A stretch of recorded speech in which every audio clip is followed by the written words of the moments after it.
The religious parliament of the Antichrist has just gathered, and no one seems to notice. The book of Revelation warns us of a powerful new faith emerging in the end times. This strange faith, called the religion of Babylon, comes from John's alarming visions in Revelation, messages sent by God. What signs should we be looking out for in these troubling times? Let us explore the potential rise of this evil religion that is a threatening religion across the world. Babylon's ancient faith. This belief is called the faith of Babylon, a name that brings to mind some pretty unsettling stuff, particularly from what we read in the book of Revelation. Unlike his other writings, John had a unique encounter when it came to Revelation. It was a special message that went from God to Jesus, then from Jesus to an angel, and finally from the angel to John. This sacred chain of messengers picked John to spread these visions to all the churches, underlining just how crucial this message was. John's big task was to write down every bit of what he saw in these wild visions. Imagery so out there that the angel kept telling him to make sure he didn't miss a detail. His experiences took him all the way to heaven, where he heard divine voices and choirs that demanded his complete attention. The main focus of his writings in Revelation is on Jesus Christ coming back to earth, a prophecy that's talked about a lot in the scriptures. The story of Revelation digs into the events before, during, and after this major event. It paints a picture of leaders being manipulated by an evil force, the infamous prostitute of Babylon. An angel shows John how this character brings down not just kings, but also ordinary folks with her wicked ways. The effect of the Babylonian faith is intense, catching leaders and people in a kind of spiritual trap, similar to a drug that numbs the masses. A comparison famously made by Karl Marx with opium. The scriptures refer to this as fornication, a metaphor for idol worship, indicating that this religion, although it might seem spiritually enticing, really lacks any moral backbone. Babylon gets mentioned almost as much as Jerusalem in the Bible and has a pretty notorious role in biblical stories. Located along the Euphrates River, Babylon started as a hub of early civilization, but ended up opposing what God wanted. After the flood, it became known as a sign of defiance against God. As the capital of the Babylonian Empire, it harshly ruled over Judah, symbolizing tyranny, lust, and greed. Basically the complete opposite of anything godly. When we delve into the faith of Babylon as described in Revelation, we're looking at a strong, corrupt force that misguides humanity away from the truth of God. To really understand how deeply Babylon betrayed these principles, we need to look at both the stories from the scriptures and the historical facts that fill out this intense and troubling prophecy. In older writings, Babylon often shows up as a grand temptress, pulling people away from their true devotion to a higher power. This symbol is about betrayal that hurts the soul and makes communities crumble. Babylon is depicted as a woman, a figure of temptation, who has improper relationships with rulers globally, showcasing deep corruption in these societies. Babylon's influence isn't just stuck in one era, it appears throughout history. From being seen first in ancient Rome to its roles today, its influence is stitched through our past. It's thought that in the future, under the rule of someone called the AntiChrist, Babylon will come back stronger than ever. It will rise not just in spiritual influence, but also as a major player in the economy, affecting global actions in new ways. The vision gets even wilder. The woman's forehead is marked with a name that spells out who she is: Babylon the Great, the mother of corruption and evil on earth. This isn't just about displaying wealth. It's a sinister look at her influence, as she's shown as drunk on the blood of saints and the martyrs of Jesus. This vision makes a big impression on those who see it, leading to a lot of deep thinking and wonder. But this isn't the end. The strong images keep showing just how ongoing and widespread the influence of symbolic Babylon is, demonstrating how deep-rooted corruption and misleading beliefs can lead whole civilizations into moral and spiritual collapse. These visions urge readers to spot and fight against the subtle yet strong forces of corruption that can easily lead to destruction. With the basics covered, we now meet the powerful forces that change the fate of nations and faith. The rise of the Antichrist beast. In the book of Revelation, we come across an exciting tale filled with dramatic characters and happenings. One of the main characters is the Antichrist, shown as a terrifying beast that comes out of the sea. This beast isn't normal. It has 7 heads and 10 horns, with crowns on each horn and names on each head that insult God. This beast stands for the Antichrist and gets its power from a dragon, who is really Satan. The rise of this beast and a woman's hidden corruption prepare for a big showdown. This horrible creature doesn't just speak ill of God, but also goes after God's people, controlling them and the whole world. It's so powerful that people all over start worshipping it, blown away by its strength and the miracle of one of its heads healing after what seemed like a fatal wound. This healing, likely from an attempt on its life, shocks everyone and adds to the beast's might. But that's not the scariest part. The number 666 shows up as a strange code linked to this beast. This number, ominous and daunting, is thought to reveal the true nature of the beast in a way that is both hidden and obvious. Beside this beast stands a woman, a symbol of deep political and economic wrongdoing.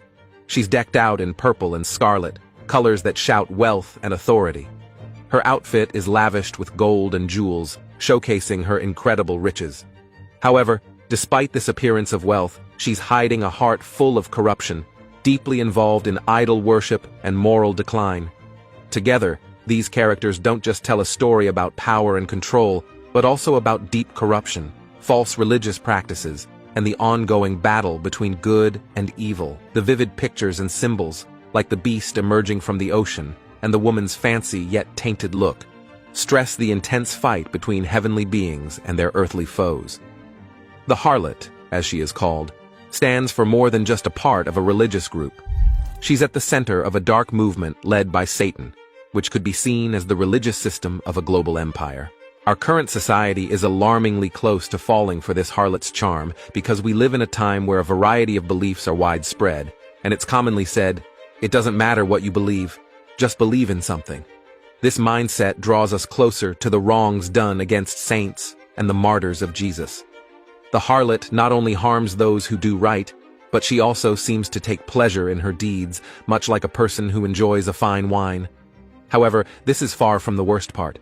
It's critical to look back and acknowledge the severe injustices done to true believers, often masked as religious actions. Between 1555 and 1558, under Queen Mary, known notoriously as Bloody Mary, about 288 Christians were executed in England, burned alive for maintaining their faith.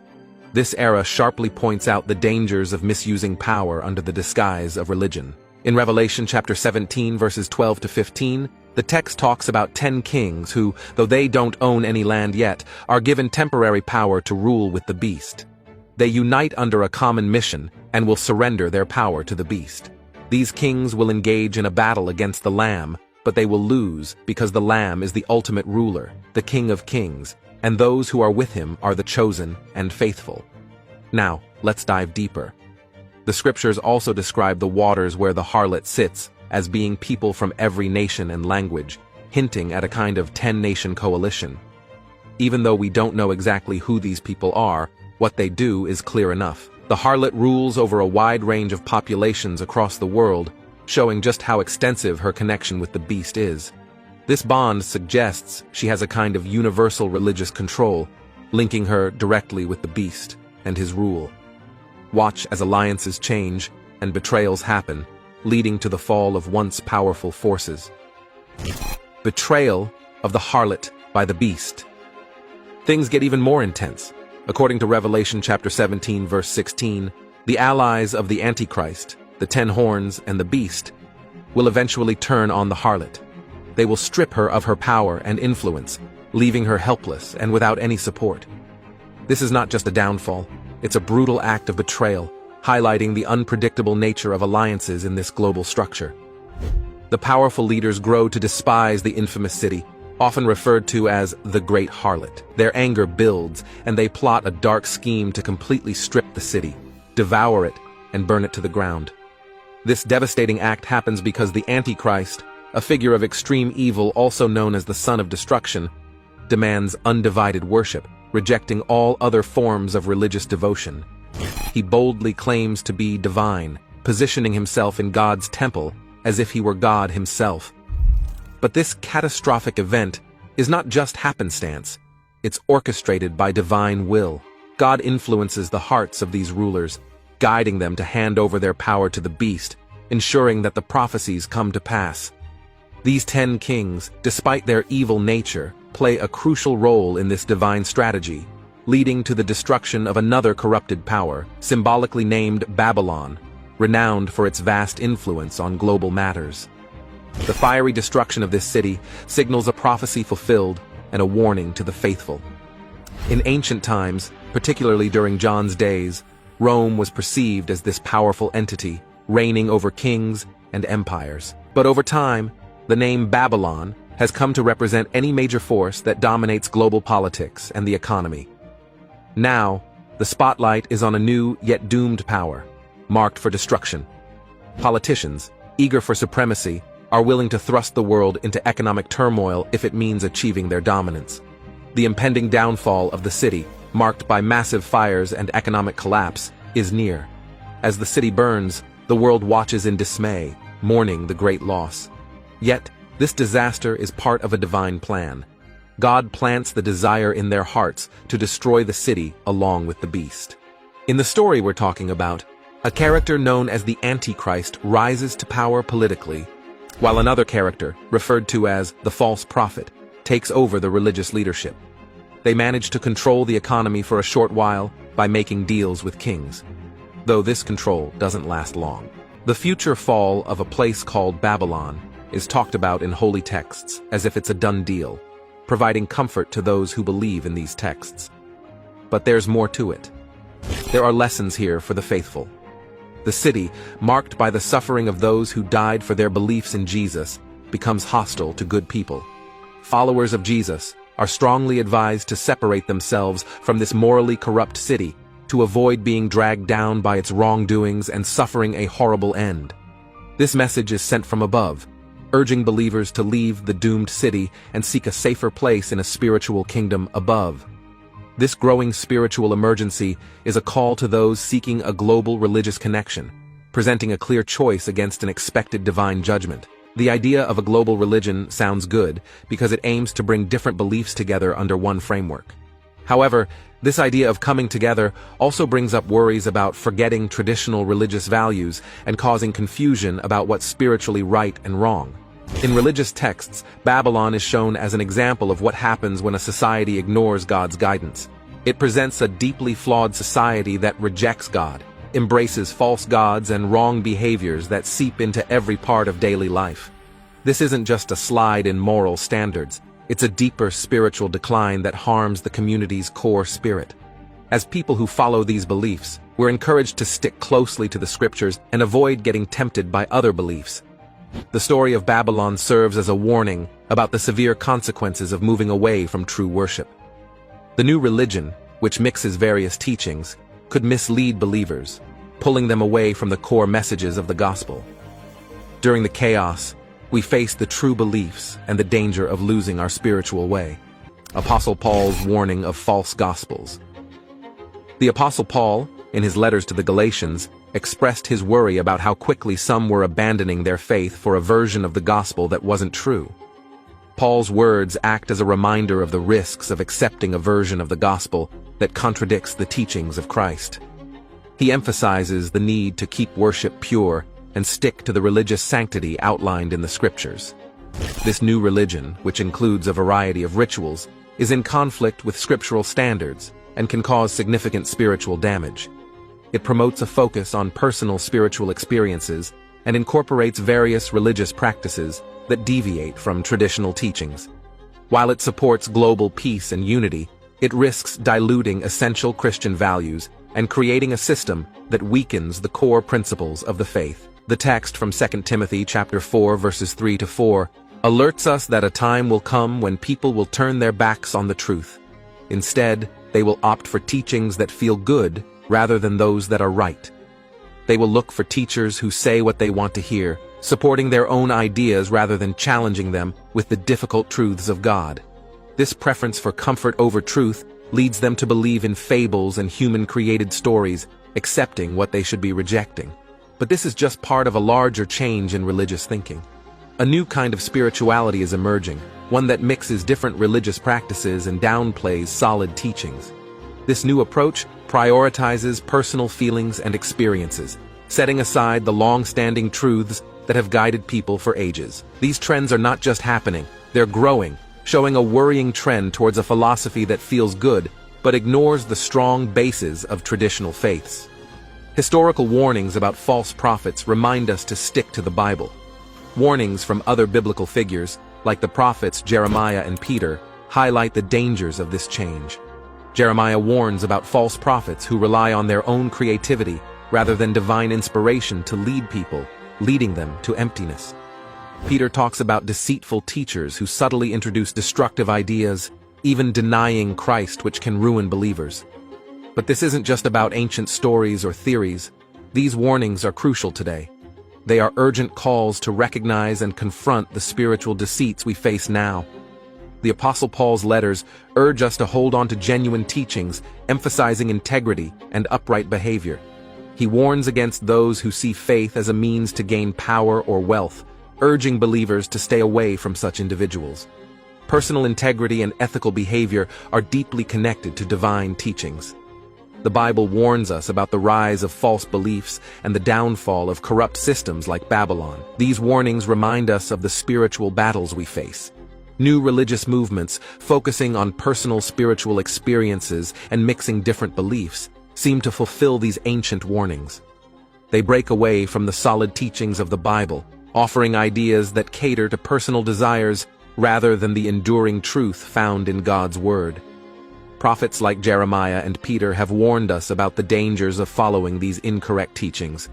They urge us to stay alert and adhere to the true teachings of the Bible.